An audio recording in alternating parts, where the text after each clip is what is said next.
جس کی مخالفت کرنی ہے ان کو 26 نومبر کی طرح گولیاں مار دو.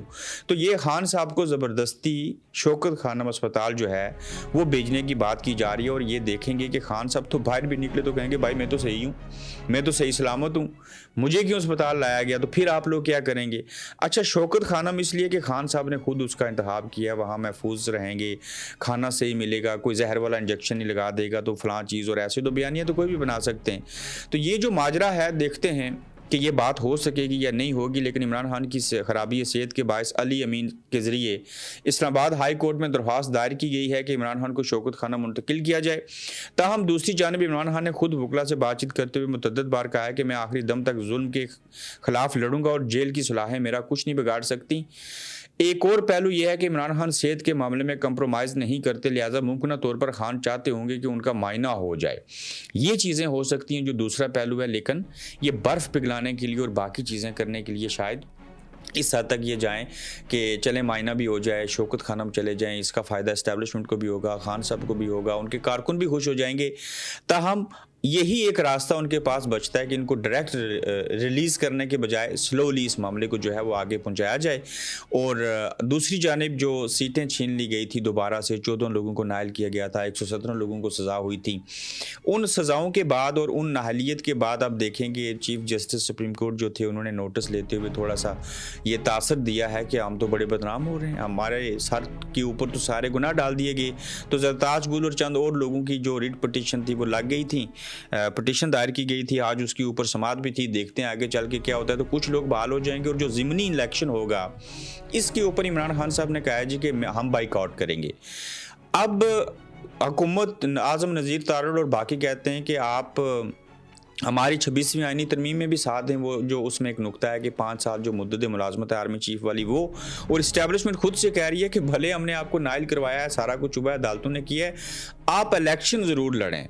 اس لیے کہ ان کو پتہ ہے کہ پولنگ سٹیشن پہ اگر پی ٹی آئی الیکشن نہ لڑی تو لوگ تو 80% جائیں گے نہیں, ٹرن آؤٹ بہت کم آئے گا, وہ الیکشن کی جو ریکوائرمنٹ ہوتی ہیں وہ تو پوری نہیں ہوئیں گی. انٹرنیشنل میڈیا اس کے اوپر بولے گا کہ اتنی بڑی پاورفل پارٹی جن سے سیٹیں چھینی گئیں انہی کا ضمنی الیکشن ہو رہا ہے اور وہی اس الیکشن کا بائیک آؤٹ کر رہے ہیں. تو یہ اسٹیبلشمنٹ کے لیے بھی بڑی خطرناک چیز ہے اور یہ نظام کے لیے بڑی خطرناک چیز ہے اور بڑی تگڑی یہ کمزوری ہے جس کو وجہ بنا کے اب یہ تاثر دیا جا رہا ہے کہ خدا را آپ بائیک آؤٹ نہیں کریں. یہ چاہتے ہیں کہ ہم آپ کو لتر ماریں گے, چھتر ماریں گے, آپ کھاتے جائیں, آگے سے اف بھی نہ کریں. تو پی ٹی آئی کے لوگوں نے کہا جاؤ عمران خان سے بات کرو اور ان سے ملو, اگر وہ کہتے ہیں تو ٹھیک ہے, بصورت دیگر انہوں نے جو کہہ دی ہے اسی کے اوپر عمل ہوگا. ہم کینڈیڈیٹ ہی نہیں دیں گے, ہم الیکشن نہیں لڑیں گے, ہم اس کا بائیک آؤٹ کریں گے. تو پھر آپ لڑیں, وہ کہتے ہیں نا اکیلے آپ ہی ہوں گے, آپ مقابلے میں خود ہی مقابلہ کریں گے اور خود سے جیت جائیں گے.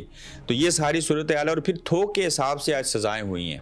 میں کہتا ہوں کہ یہ سزائیں جو ہیں نا یہ ہار مالا ہیں آپ کے گلے کی, اور یہ اتنا بڑا ظلم کیا ہے انہوں نے پھر سے کہ شاہ محمود قریشی 9 مئی کے مزید 2 کیسز میں بری ہو گئے ہیں. یاسمین راشد, اعجاز چودھری کو 10 سال قید کی سزا ہوئی ہے.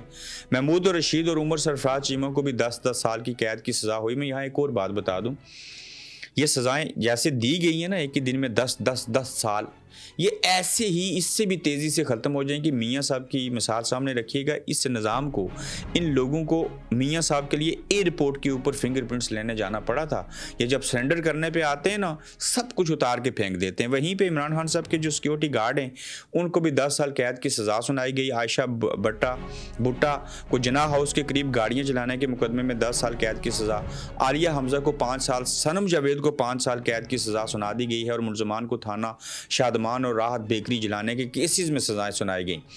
کیا معاملہ ہے, کیا کہانی ہے, کیا قصہ ہے, کس طرح کی چیزیں ہیں؟ آپ یہ سزائیں دے کے کیا ثابت کرنا چاہتے ہیں, کیا ثابت کر لیں گے؟ کچھ بھی نہیں ہوگا, یہ سزائیں ختم ہو جائیں گی, کچھ بھی نہیں ہوگا. آپ نے پہلے بھی بہت کچھ کیا, 9 مئی بڑھ گیا, سب چیزیں ختم ہو چکی. تحریک انصاف کا احتجاج کیسا ہے کہ پارلیمنٹ کے باہر اراکین اسمبلی کا زمین پر بیٹھ کر عمران خان کی رہائی کے لیے احتجاج, علی محمد خان کے رہا کرو, عمران خان کو رہا کرو کے نعرے لگائے گی. اور یہ ساری چیزیں ہمیں آج ہی جو ہیں وہ دیکھنے اور سننے کو ملی. جرم کرنے سے قبل سزا کس نوعیت کی ہے یہ آپ دیکھ لیجئے گا۔ اسلام آباد میں تحریک انصاف کے کارکنان پر 14 اگست کو دھرنا دینے کی منصوبہ بندی کے مقدمے کے جرم میں مقدمہ درج کیا گیا اور تقریباً 40 کارکنان پر مقدمہ درج، اور کارکنان پریس کانفرنس کر رہے تھے، ڈنڈوں سے لیس پولیس لیس بھی تھے، اور مقدمے کا متن کہ انہوں نے ڈنڈے رکھے ہوئے تھے، پریس کانفرنس کر رہے تھے، ابھی 14 اگست آیا نہیں، اس سے پہلے مقدمہ بن گیا اور وہ گرفتار بھی ہو گیا۔ اور یہ خوف دیکھیے، ان چیزوں سے کیا آپ حاصل کر سکتے ہیں کہ کتنا خوف ہے، اور کتنے لوگ جو ہیں وہ ان لوگوں سے، طاقتور لوگ جو ہیں وہ کیسے ڈرتے ہیں۔ 14 اگست آ رہا ہے، 14 اگست کو پاکستان تحریک انصاف نے جو ہے وہ احتجاج کرنا ہے، اور آزادی کے موقع کے اوپر جو ہے وہ کیا چیزیں ہوں گی یہ آپ دیکھیے۔ اسلام آباد ایئرپورٹ کو جزوی طور کے اوپر 8 دنوں کے لیے بند کیا جائے گا، کیوں؟ اب یہ وضاحت دی جا رہی ہے کہ دیکھیے جی ہم ایئرپورٹ کو بند نہیں کریں گے، ہمیں پتہ ہے کہ وہ بند کریں گے، کیوں؟ فوج نے سب نے دکھانا ہے، تیاروں کو فضا میں لے کے جانا ہے، پوری دنیا کو دکھانا ہے، مقابلہ کرنا ہے، انہوں نے وہ کلر کے جھنڈے بنانے ہیں، چیزیں کرنی ہیں، سب کچھ ہوگا، اور اس وجہ سے ظاہر ہے فلائٹس آئیں گی تو وہ ان کے ساتھ ٹکرا سکتے ہیں، اور تو کوئی جگہ ہے نہیں ہے ان کے پاس کرنے کے لیے۔ 14 اگست کی سیلیبریشن کے اوپر ہم پیچھے نہ رہ جائیں، باقی عوام پیچھے رہ جائیں باہر میں جو بیرونی دنیا سے ممالک آتے ہیں، تو اس وجہ سے اسلام آباد کا جو ایئرپورٹ ہے ہمارے ذرائع کے مطابق اس کو بند رکھا جائے گا۔ اگر دیکھتے ہیں نہیں بند ہوتا تو بہت اچھی بات ہے، لیکن جو لوگ بیرونی دنیا سے سفر کرنے جا رہے ہیں یہ ان کے لیے بڑی ضروری خبر ہے کہ اسلام آباد ایئرپورٹ 8 دن کے لیے جزوی طور پر بند ہوگا۔ 6 سے 9 اور 11 سے 14 اگست کو اسلام آباد انٹرنیشنل ایئرپورٹ پر مخصوص اوقات میں پروازیں عارضی طور پر معطل رہیں گی، خاص طور پر 11، 12 اور 13 اگست کو شام 8 بجے سے 10 بجے تک کوئی پرواز روانہ یا وصول نہیں کی جائے گی۔ اگر آپ کی فلائٹ ان دنوں میں ہے تو فوری طور پر اپنی ایئر لائن سے رابطہ کریں، یا CAA/NOTAM جو ہے یہ ویب سائٹ ہے اس کے اوپر فلائٹس کا سٹیٹس جو ہے وہ آپ چیک کر سکتے ہیں۔ یہ خبر ہم آپ کو اس لیے دے رہے ہیں کہ اللہ کرے کہ بند نہ ہو، بات سچی ہو۔ اگر بند ہوئی تو یہ جو ہمارے ناظرین ہیں، جو لوگ سن رہے ہیں، جنہوں نے ان دنوں میں سفر کرنا ہے، وہ اپنی فلائٹس کو کہنے اور بتانے کی بات یہ ہے کہ وہ چیک کرتے رہیں سٹیٹس کے، کہ آپ کی فلائٹ جا رہی ہے نہیں جا رہی ہے، آپ کے پیسے ضائع تو نہیں ہو جائیں گے، اور کیا چیزیں ہوں گی۔ تو یہ ساری صورتحال ہے، سزاؤں کا ہونا، عمران خان صاحب کو اسپتال بھیجنا، تو اب آپ ضرور بتائیے گا، اور مجھے اس سے بھی اندازہ ہوگا کہ لوگ آخر تک کتنے فیصد لوگ ہیں جو ولاگ دیکھتے ہیں، کیا عمران خان صاحب کو جیل سے شوکت خانم اسپتال بھلے طبی معائنہ کروانا ہے، یا کوئی اور زبردستی لے کے جانا چاہتا ہے، یا جو بھی اس میں حکمت ہے، کیا ان کو جانا چاہیے یا نہیں جانا چاہیے، اس کے اوپر کیا سوچتے ہیں آپ؟ یہ اپنی رائے جو ہے اس کا اظہار آپ ضرور کیجیے گا۔ اپنا بہت سارا خیال رکھیے، تو جلد آپ سے انشاءاللہ پھر ملیں گے۔ آپ دیکھ رہے ہیں گورکھ دھندا ابرار قریشی کے ساتھ۔